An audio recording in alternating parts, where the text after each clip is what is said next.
Will the USA help the Philippines in case of a war against China, or will they do nothing and abandon the Philippines? To answer this very crucial question, we must first know and understand the history of the Philippines and the United States. The Spanish-American War in 1898 saw the U.S. wrest control of the Philippines from Spain, marking the beginning of a complex chapter in the history of both nations. The strategic significance of the Philippines to the United States cannot be overstated. Located at the crossroads of the Pacific and Southeast Asia, the Philippines provides a crucial vantage point for monitoring maritime activity in the region. This strategic location has also led to the establishment of U.S. military bases and joint military exercises, further solidifying their alliance. What's something people don't know about the U.S.-Philippine Mutual Defense Treaty? Today, the treaty remains a cornerstone of U.S.-Philippine relations, serving as a deterrent against external aggression and a framework for bilateral security cooperation.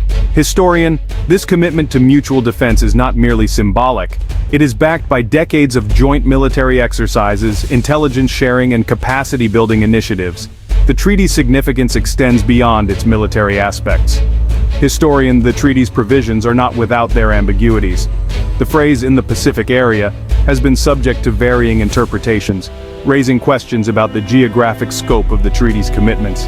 These ambiguities have taken on renewed relevance in recent years, as tensions have risen between the Philippines and China over disputed territories in the South China Sea.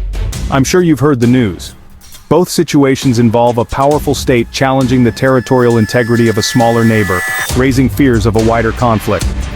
However, there are key similarities and differences in terms of U.S. involvement.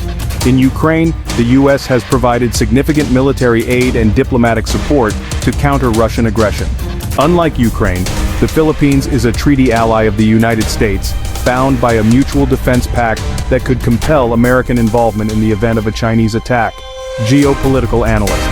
This treaty obligation adds a layer of complexity to the South China Sea dispute, reflecting America's strategic interest in both regions. The Association of Southeast Asian Nations, or ASEAN, of which the Philippines is a member, has sought to play a mediating role in the South China Sea dispute. The potential for miscalculation and escalation remains high in the South China Sea, making it one of the most volatile flashpoints in the world today. Why do so many countries rely on the U.S. for military support? The spectrum of possible responses ranges from direct military intervention to indirect support and diplomatic pressure. Direct military intervention, while the most drastic option, would be consistent with the United States treaty obligations to the Philippines. However, such a move would carry significant risks, potentially escalating the conflict into a wider regional war with China. The United States would likely seek to avoid such an outcome, preferring instead to pursue a strategy of indirect support. The United States could also leverage its economic and diplomatic clout to exert pressure on China.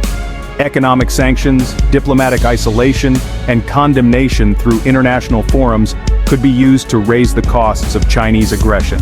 The effectiveness of such measures would depend on the willingness of other countries to join the United States in presenting a united front against China.